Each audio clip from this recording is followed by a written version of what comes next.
Will the Raiders repeat the same mistake they've made with previous head coaching hires?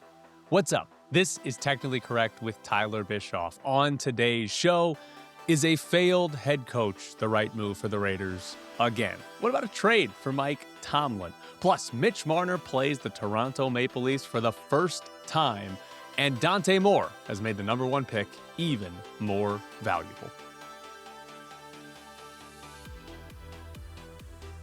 Big shout out to Battle Blast Las Vegas for sponsoring the show, the best laser tag in Las Vegas. Here we go. The Raiders need a new coach, and they might hire another retread head coach. The Raiders have had to hire a new coach every year since coming to Vegas. It certainly feels like that. And they've tried a few different paths, but one of the main things that they've done repeatedly is hiring a former head coach, right? They did it with John Gruden. He was the first coach here in Vegas. Then we saw it again with Josh McDaniels, and then one more time with Pete Carroll.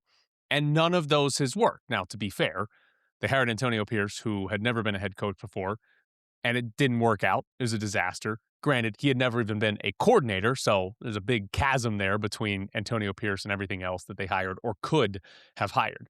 But hiring the former head coach, and specifically the former head coach that didn't work anymore, has been something the Raiders have tried repeatedly. Now, ESPN's Dan Graziano, he wrote a story where he predicted a new head coach for all of the openings in the NFL. Now, important note, he did this before the Steelers job opened up with Mike Tomlin leaving, so at the time it was only 7 jobs. But for the Raiders, he landed on Robert Saleh, the current defensive coordinator of the 49ers, former head coach of the New York Jets.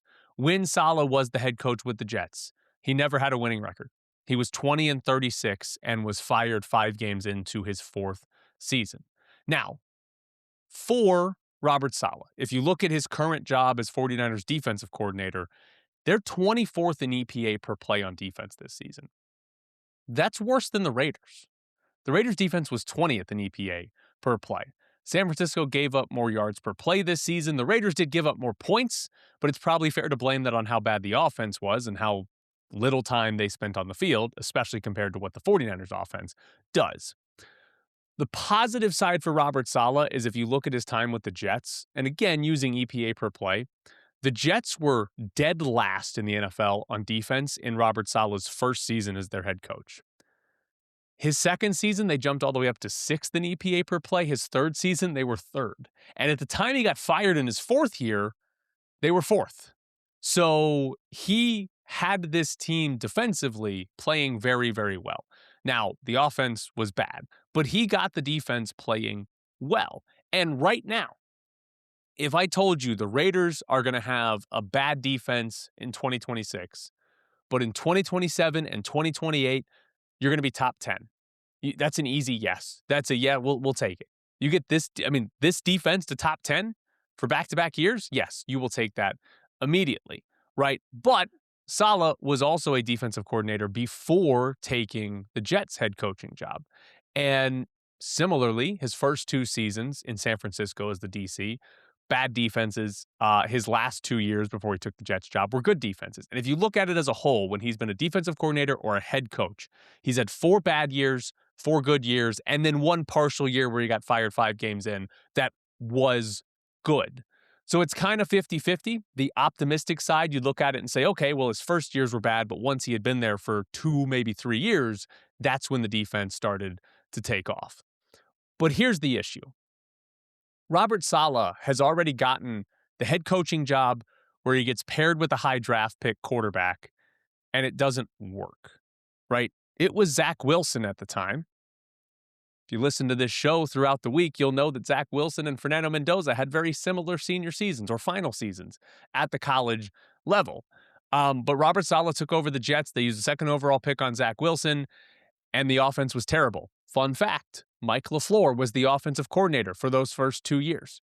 Mike LaFleur might be a head coach at some point in the NFL, a guy who is apparently very well respected as an offensive mind in the NFL. So they had, in theory, the defensive-minded head coach, a good offensive coordinator, and the high draft pick at quarterback, and it didn't work.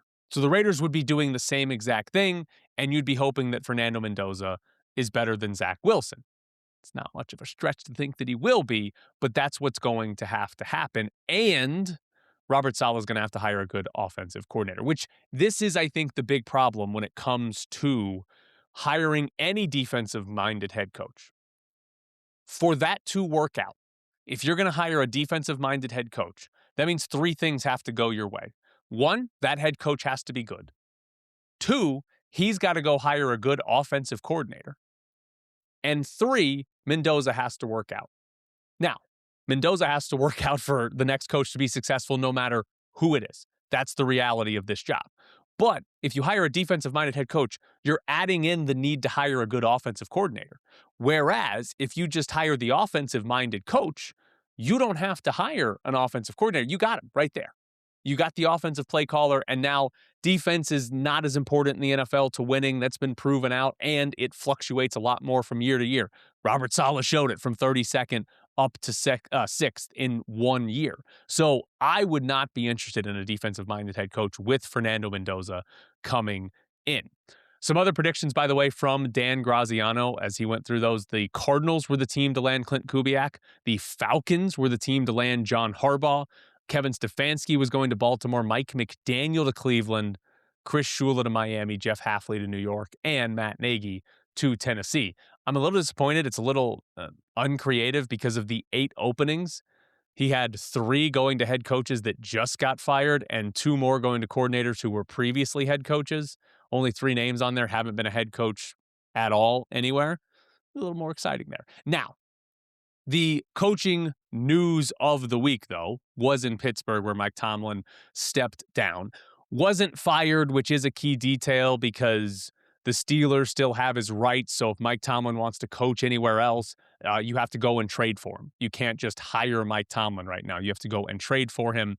I know there was a report from Ian Rappaport that teams had reached out to the Steelers about Mike Tomlin, and he is not coaching or doesn't want to coach somewhere this upcoming season. Maybe after that, but this upcoming season, he does not want to coach. He's probably going to be on television, so he's not coaching anywhere this season. But this is sort of the question that I'm curious from a Raiders perspective. You have this offseason where the Ravens' job is open and it's the best available job. They've got the quarterback in place. That's the one place you know you can walk into and be a contender right away. That's the best job available. Then you have all these other jobs that are pretty similar, but the Raiders have the first overall pick. So in theory, the Raiders have a more attractive job than just about everybody else. But are the Steelers a better job? Like, it's been a great franchise. They don't fire coaches, unlike the Raiders. They don't fire coaches. Like, is it a better job than the Raiders? And I don't think it is, because both teams should be rebuilding now. The Raiders, however, have the number 1 pick in the draft. The Raiders, I mean, they don't know yet, but the Raiders know Fernando Mendoza is going to be their quarterback next season. Who's Pittsburgh's quarterback? Like, in all seriousness, who's playing quarterback for the Steelers next season? Are they reaching on Ty Simpson in the first round? Are they going after who's the next Aaron Rodgers they can get? Is Kirk Cousins, right? Like, I mean, that's going to be the choice? Kirk Cousins? Geno Smith? Like, who is going to be their quarterback? Is it Tua? They don't know. Like, they don't have a good answer. The Raiders have a good answer. Well, we'll see if it's good. But the Raiders have an answer that you can be excited about in Fernando Mendoza. The Steelers don't have that. And so you have 2 organizations that neither one's really close to winning a Super Bowl. I know the Steelers were much, much closer this year, but they were never going to win the Super Bowl. And one of them has in place a great opportunity to quarterback. The other one doesn't. So, like, if it were me, I would be more interested in the Raiders' job than the Steelers' job. To be fair, ownership here is bad, and ownership in Pittsburgh is a lot more stable and has looked a lot more competent, right? You make a bad hire in there, and then all of a sudden ownership doesn't look quite as good. But I guess as a coach, if your priority was sort of ownership stability or ownership competency, which is important if you're the coach, that's your boss, then Pittsburgh could absolutely be more enticing than Las Vegas. I can buy that argument. But if I'm a coach, I'm a little less worried about that because if I win, how much does the owner matter? Like, I know he's my boss, but if I win, the whole dysfunction around the Raiders is they haven't won, and Mark Davis doesn't know who to hire and everything. But if I win, then he knew who to hire. He got one right. And I don't really have to worry about everything else. Is Tom Brady a negative if you're taking this job? It's possible that he is. It's possible some coach looks out there and says, the guy who does the Pizza Hut commercials and doesn't show up to the building has authority over things the organization does. So there are some negatives that Pittsburgh would definitely be better than. But I think the Fernando Mendoza and the number one pick, I think those things make the Raiders more attractive. You do have to be willing. You absolutely have to be willing to rebuild, which Pittsburgh's, their owner came out and said they're not going to rebuild. Yeah, okay, whatever. Have fun with Tua playing quarterback. Somehow they won the division this year. But yeah, like, I got it. But the Steelers should be rebuilding as well. I guess if you as a coach wanted the Pete Carroll mindset of this past year where it's just like, we're going to try to win every game and 9-8's cool. All right, go to Pittsburgh. And if you can figure out a way to make Tua work or Kirk Cousins or whoever the hell it is, then okay. But if your goal is like, yeah, I want to win a Super Bowl at some point, I'd take the Raiders job. And by the way, to go back to ownership, this actually would be an important sort of view on it. What is Mark Davis and John Spytek and Tom Brady? What are they saying to coaching candidates when it comes to the timeline and like your job security? Because Spytek has said publicly, right, that this is a rebuild.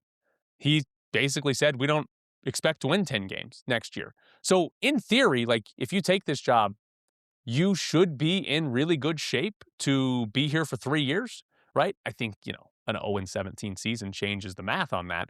But like, are they telling these candidates, hey, you come in, we go 4-13 and 5-12 in the first 2 years. Like, it's not good, but we're not firing you for that. Like, we kind of expect that. Are they telling candidates that?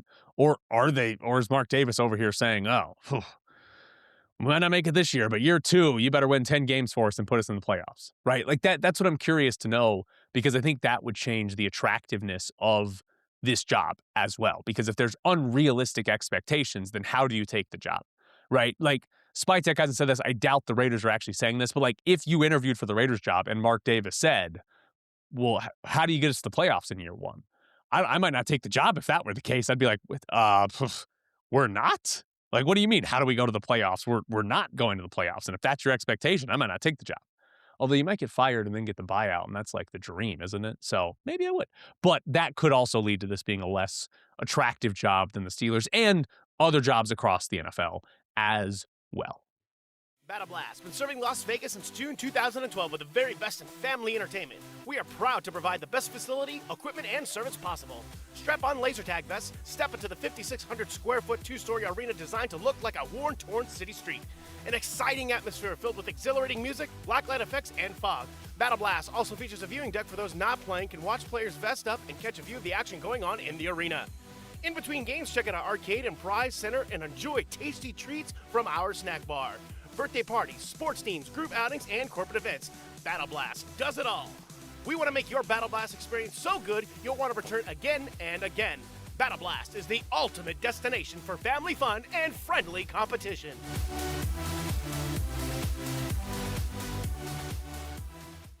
Bischoff's Briefs is brought to you by Battle Blast Las Vegas, the best laser tag in Vegas. Battle Blast is the best spot for your next event, whether that's your kid's birthday party, a corporate event, Little League season ends for your kids, your birthday, whatever it is. Battle Blast is the place to go. Get your friends, get your family together. Go see who's better at laser tag. Plus, they've got arcade games and prizes, giving you more than just laser tag. It's Battle Blast Las Vegas, located at 8125 West Sahara Avenue, your next stop for fun in Vegas.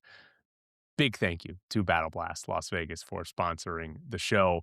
Very happy to have that sponsorship. I need to get out and play some laser tag at Battle Blast. The Golden Knights beat the Kings last night. Obviously, the game went to overtime. It had to go to overtime. The Golden Knights have now played 45 games. 18 of them have gone to overtime. The Kings have played 46 games. 18 of them have gone to overtime. It's insane between these two how often they're going to overtime. So obviously, it didn't matter. It didn't matter who was winning. Somebody was going to score a goal late. The Kings scored with whatever, a minute and a half to go to tie the game and send it to overtime. It was just going to happen. All that was up for grabs last night was who got the extra point in overtime. And it was the Golden Knights because Mark Stone scored, because of course he did. Mark Stone's on a crazy run right now. He scores the game winner in OT. He now has 10 goals in his last 12. It's 16 goals on the season for Stone in 29 games. So he's not going to play the full season because he was out with an injury. But Stone, his pace, an 82-game pace, is 45 goals this season. This is a guy who's only scored over 30 goals one time in his career. So 45, like that pace is insane from Mark Stone. And if you look at it, obviously, like his shooting percentage is at 23%. This is a guy whose shooting percentage is 16% for his career, right? Obviously, he's outperforming what he normally does. That shooting percentage is going to come down. It's probably not going to finish up at 23%. It's very rare for that to happen. But if you look at individual expected goals, so just basically all the shots Mark Stone has taken, how many goals should he have scored off of that? His individual expected goals is 12.3. So obviously 16 is higher than 12.3, but he's outperforming it by 3.7, which is a chunk, but it's not the craziest difference. We're not talking about Mark Stone always got 16 goals, and in reality, he probably should only be expected to put in 8 of those. No, it's still 12. It's still over 12. So there's going to be some regression, right? Like that's obviously going to happen. There's going to be some regression. Stone's not going to keep shooting and scoring this well the rest of the season, but it shouldn't be that bad, right? It shouldn't be this crazy stretch where Stone doesn't score at all or he just can't find the back of the net. Like the regression's going to be slight, I think, because Stone's having a remarkable year and he's not overperforming his expected numbers by that much. And by the way, the Golden Knights getting a crazy goal scoring season from Stone, exactly what they need when we've been talking about where's the goal scoring going to come from, right? Like you flame out of the playoffs because you don't score goals. You add Marner, who's not a goal scorer. You need it from somewhere. Stone just having an unbelievable run is where they could come from. Now, they need him to do this in the postseason, right? Like we won't look back and really care much about this run in December and into January if Stone doesn't have a goal in a second round exit to Edmonton or something like that. So if he does this in the playoffs, though, Golden Knights are going to win the Stanley Cup. Also, by the way, what was that from Darcy Kemper on the Golden Knights game winner in overtime? If you did not see this, the Golden Knights have a 2-on-1, Eichel's skating the puck in. Darcy Kemper ends up like below the goal line when Mark Stone gets the puck. There is just a completely open net for Mark Stone to shoot at because was Eichel's move so good that Kemper forgot what his job was? Like just insane goaltending from Darcy Kemper there. And Stone had a wide open net to shoot in. Also, the other goal I wanted to talk about was the power play goal from Mitch Marner because Vegas tweeted this out about how teams are taking away part of the Golden Knights power play. And the most important part, right? We've seen so much Mark Stone standing on the goal line, passes to either Dorofeyev, who's on the weak side, or Hurdle, who's right there at the top of the crease. Makes one of those two passes and those two guys score goals, right? Like that's been the number one way the Golden Knights have scored on the power play is that pass or those two passes from Stone.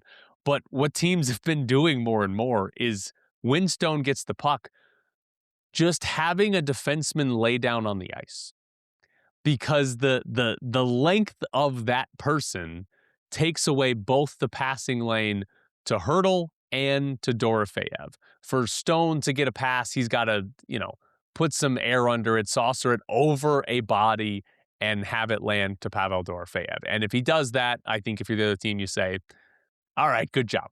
But it's taken that away more than we're used to seeing. First off, hilarious thing if that's the fix to stopping the Golden Knights' most dangerous pass on the power play is just lay down. But what we saw on this Marner goal, unfortunately, nobody was laying on the ice when it happened. Then it would have been hilarious. But Stone got the puck, and instead of going to like that right near the goal post, right on the goal line position, Stone skated to the wall and created some width, right? Was stretching out as much as possible. He skates to the wall and then makes a pass straight to Mitch Marner at the top of the point. He doesn't go to Eichel first and then Marner. It's straight to Marner, which means there was a ton of space for Mitch Marner, who gets the puck at the point, to skate in. The defensemen are still worried about Tomas Hertl in the slot. Marner was completely uncontested. Skates in, nobody's near him, gets off a free shot, and scores. And that's what, like, the Golden Knights power play has been good. That pass from Stone has been the key part there. But with Eichel and Marner, really, like, they're not involved in what the Golden Knights' sort of best power play scoring opportunity is, when they're probably the two best players on the power play. Like, that's where the Golden Knights power play can still be awesome, even if defensemen lay down to take away that pass. So I thought that was interesting, and how the Golden Knights find other ways to score than just their primary pass from Stone to Hertl and Dorofeyev. Also from that game, the first period, what was that? We had more giveaways than shots on goal between these two teams. The Golden Knights had 8 giveaways and 5 shots on goal in the first period. That's horrible, right? Like, it was a mind-numbing period where nothing happened. We didn't even have the final media timeout, the TV timeout, because they didn't have a face-off for the final, like, 7 minutes of that period. There were only 7 face-offs in the entire period because nothing happened. They just sort of skated around, giving it back to each other in the neutral zone. Second and third period were pretty fun, right? The Golden Knights actually had 5 shots on goal, the same amount in the first period as they did in the first minute and 50 seconds of the second period. So they got a lot better, played a lot better in those last 2 periods and then overtime. Tonight, it's a back-to-back for the Golden Knights, but they come home. Tonight, we get to see Mitch Marner play against Toronto. First time he'll play against Toronto. Golden Knights traded for Marner from Toronto in the offseason. He goes back to Toronto a little bit later this month, January 23rd, so that'll be the probably more fun one to watch, given how much Maple Leafs fans hated Marner there at the end of his time in Toronto, and there was quite a lot of vitriol between Marner and fans and media in Toronto. So that'll probably be the fun one to watch, but we do get to see tonight Marner take on Toronto for the first time here in Vegas. And as I say that, there's usually a lot of Toronto fans at Golden Knights games when they play the Maple Leafs, so we'll see what that crowd actually is. Could be good, could be fun that way. On some UNLV football. Good thing I said UNLV wasn't getting enough players out of the portal on yesterday's show, because UNLV got 4 guys out of the portal yesterday. They only had 5 before then. Now they got 4 more to jump up to 9. So some of the players they got, some interesting ones. First off, Amorian Walker is a wide receiver from Middle Tennessee State. Only 15 catches for MTSU, so not much production. He was at Michigan before MTSU, by the way, so this is his 3rd school. But it is interesting to see a player, I'll say, take a step up from Middle Tennessee State to UNLV, despite not having very much production at Middle Tennessee State. Is he going to be better at UNLV than he was at MTSU? Maybe just simply in a different offense, Dan Mullen's offense, he will be. The UNLV wide receiver room is wide open. It's going to have to be remade, so there's plenty of playing time available there. So maybe we will see Amorian Walker have a big year. They also got Herb Gray from Tennessee. He's a defensive end. I didn't know they were still making Herbs. I thought Herbs were all old, but they're still making Herbs. Herb Gray. He only had 1 tackle against Elon this season for Tennessee, though. So you're getting an SEC transfer who basically had no experience. He was a 3-star high school recruit, but that's about it. Also, offensive lineman Jackson Brown is coming over from Pitt. He was at Pitt for the last 3 years, made 1 start, was apparently the backup left guard for Pitt this past season.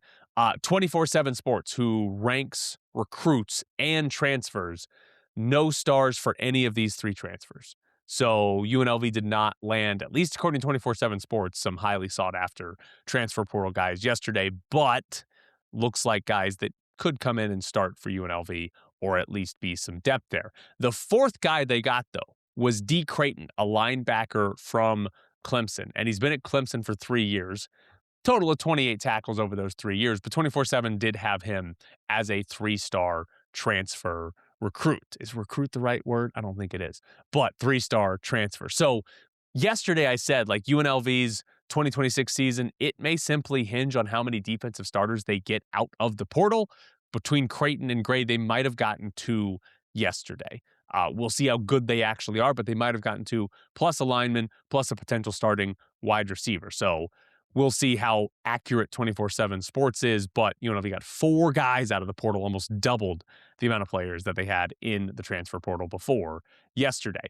In the NFL, the Atlanta Falcons are interviewing Antonio Pierce, according to Mike Garafolo.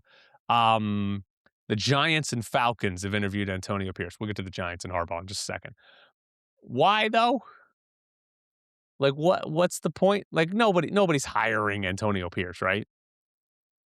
Right? Like we all saw that. What happened that would have made people think, you know what? We should give him an interview. No. Like those are Rooney Rule interviews, right? That's what those are.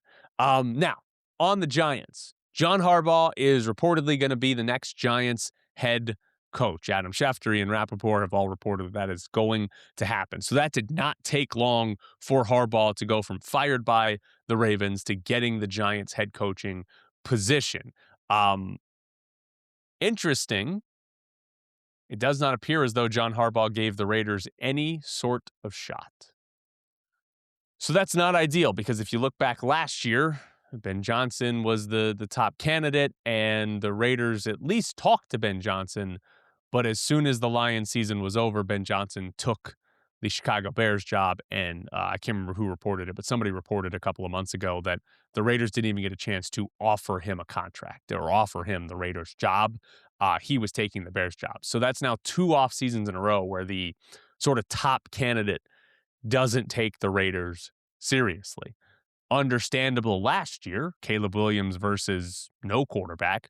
But this year with the number 1 pick, you'd think the Raiders would be a bit more attractive, at least not to John Harbaugh.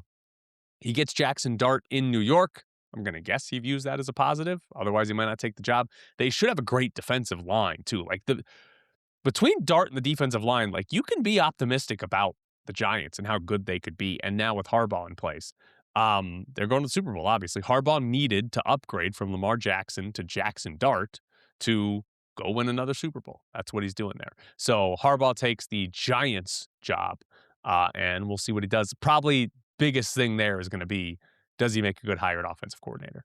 Right? That's probably going to be the biggest thing because you'd expect the defense will be solid, that overall the team will be run well, but if you don't have good offense, you can't score.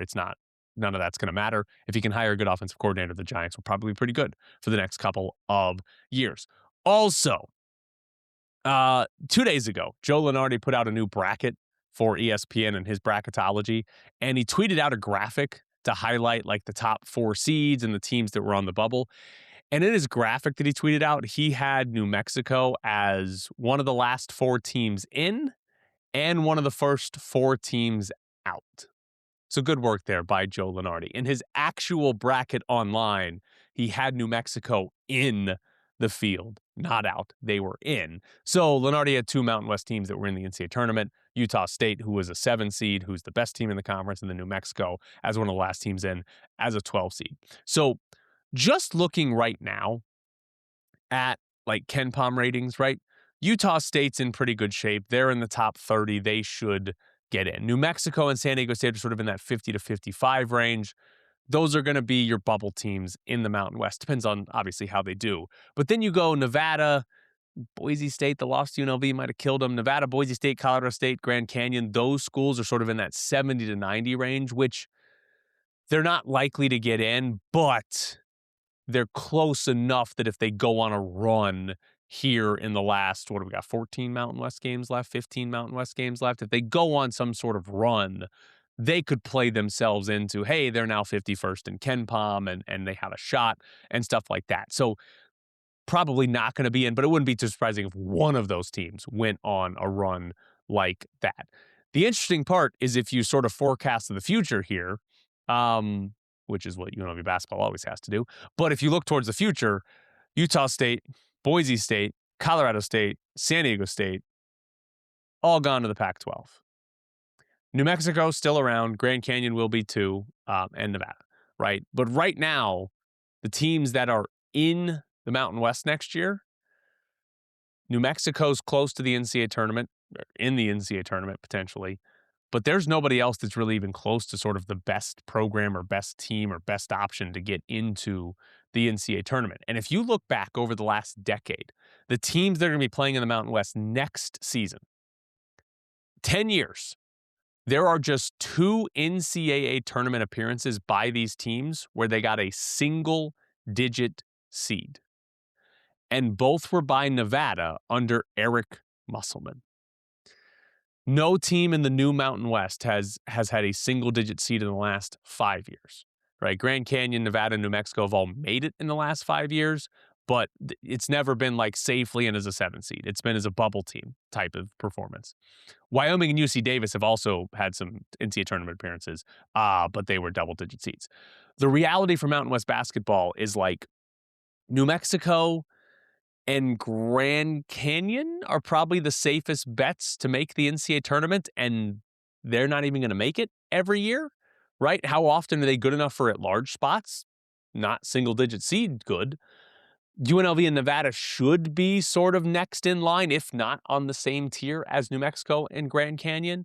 But this is absolutely going to be a conference that gets one team in. And I would guess like over a 5-year period, they get 6 or 7 in. Like there's going to be a year where Grand Canyon and New Mexico both make it, right? Where New Mexico is good enough to get a 9 seed and Grand Canyon is good enough to get an 11 seed. And they're both in. That's going to happen, but probably not often. And for the most part, it's probably going to be who wins the Mountain West tournament and that team gets in.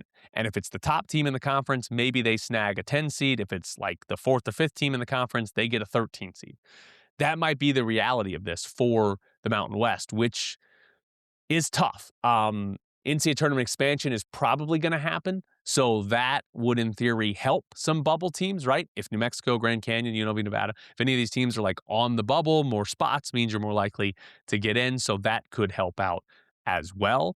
But this conference is not looking great. It's certainly looking like there could be a lot of years where one team gets in because a bunch of the good programs are going to the Pac-12, joining Oregon State, Washington State, plus they're getting Gonzaga. So that conference is going to get multiple teams in probably every year, and they're probably going to be a little bit better as programs as well going forward. But Bischoff's Briefs is brought to you by Battle Blast Las Vegas, the best laser tag in Las Vegas. Host your next birthday party at Battle Blast. You can do it for your kids, book the party package, you'll get a private room, you'll get a party host, pizza, soda, arcade tokens, and obviously laser tag, or you can do it for yourself.